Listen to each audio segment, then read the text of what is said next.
Salut à tous et bienvenue sur cette nouvelle vidéo. Lorsque j'ai lancé Prendre sa vie en main, je ne savais pas du tout où ça allait me mener.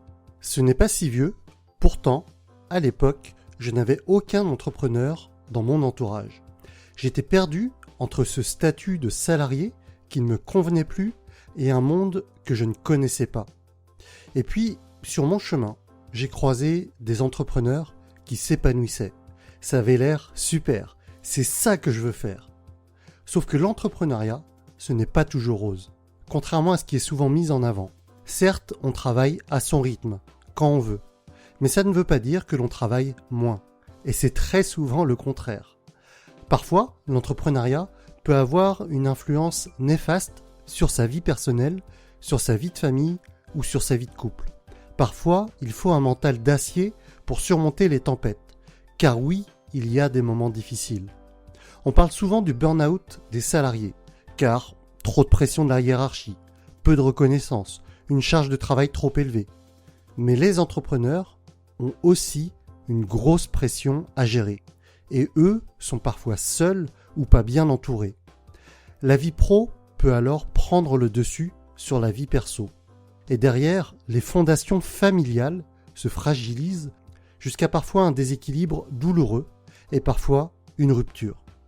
Dans la quête du succès, on s'inspire souvent de la réussite des personnes. Mais je suis persuadé que l'on a tout autant à apprendre des échecs de certains parcours. Apprendre à se relever lorsque l'on tombe est formateur, mais apprendre des erreurs des autres est encore plus malin.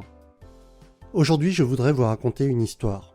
Aujourd'hui, je voudrais vous partager le portrait d'une femme. Une femme rencontrée sur mon chemin de web créateur. Une femme qui est chef d'entreprise aux côtés de son mari depuis près de 18 ans. Avec son mari pâtissier, ils ont créé une première boutique en 2000. Son mari, ayant près de 20 ans d'expérience dans des restaurants gastronomiques renommés, décide de créer des gâteaux très raffinés. Le talent est là, la reconnaissance des clients aussi. Sauf que gérer une entreprise, ce n'est pas toujours aussi simple. Entre la compta, la création du packaging, le marketing, le fait d'être au four et au moulin, le business n'est pas toujours simple à mener. Alors Sophie, dont la priorité depuis petite est son bonheur et celui de ses proches, décide d'être la gardienne des petits bonheurs de la famille.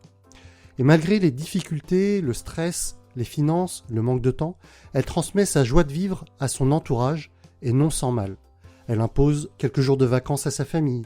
Elle emmène le plus souvent possible ses enfants avec elle sur ses marchés et ses foires. Elle organise leur vie et leur entreprise de façon à pouvoir profiter des moments importants de la vie de leurs enfants. Ainsi, chaque jour, elle tisse un lien très fort entre elle et sa famille. Tout le monde est heureux. Mais la vie est pleine de rebondissements, parfois bons et parfois moins bons. Au bout de 10 ans d'existence, leur deuxième entreprise ferme à son tour. Des erreurs auraient pu être évitées avec plus de recul, en ayant moins la tête dans le guidon. Sauf qu'en tant que dirigeant, on a parfois du mal à faire cela. On a parfois besoin d'un regard extérieur. Rebondir derrière n'est pas toujours facile. Avoir un bon équilibre entre vie pro et vie perso, c'est ce point précis qui a permis à Sophie et ses proches de bien se sortir de cet obstacle douloureux. Quand Sophie commence à comprendre que peut-être elle a cette capacité à créer le bonheur et que tout le monde ne sait peut-être pas faire cela, elle crée donc 6 mois après la fermeture de son entreprise, son blog « Les petits bonheurs d'entreprendre ». Elle décide de vous y apprendre à ne pas reproduire les erreurs qu'elle a faites dans le passé, à rééquilibrer votre vie pro et perso et à prendre ce recul si bénéfique pour vous. Et n'avez-vous pas remarqué que parfois, pris dans le tourbillon de toutes ces décisions à prendre, vous avez tendance à être stressé, à être débordé, à ne vous focaliser que sur les difficultés vécues, au point d'en oublier de regarder tous les petits bonheurs qui jalonnent votre chemin?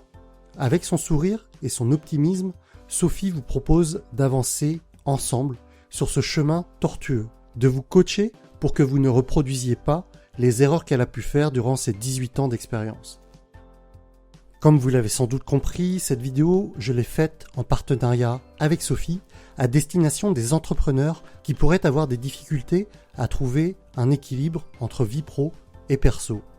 Pour la connaître depuis quelques mois maintenant, Elle me fait prendre conscience de cette importance qu'avoir une entreprise florissante, c'est certes important, mais que ça ne doit pas remplacer ou prendre le pas sur la vie de famille et les petits moments de bonheur que nous avons tous au quotidien, pour peu que l'on prenne la peine de les observer.